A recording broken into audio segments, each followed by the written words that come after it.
When Daniel Carter, a respected federal judge, built his small hunting cabin deep in the woods, he thought it would be his quiet retreat away from the heavy caseloads and courtroom battles. The cabin sat just outside a suburban neighborhood that had an active HOA.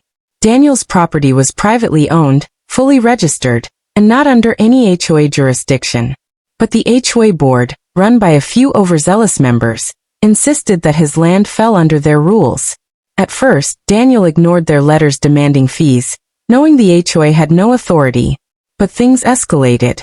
The HOA sent final warnings, claiming they would enforce their regulations. Daniel, confident in his legal rights, still refused to pay.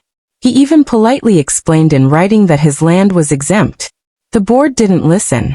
One weekend, Daniel arrived at his property and stood in disbelief. His beloved cabin was gone, demolished. All that remained was a pile of broken wood and scattered debris.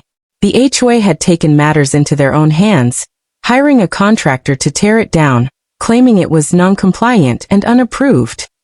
What they didn't know was who Daniel really was. He wasn't just a cabin owner.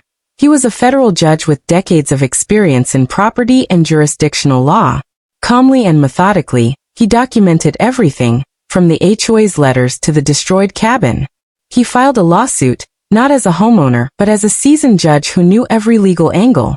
In court, the HOA board members sat nervously as the truth unraveled.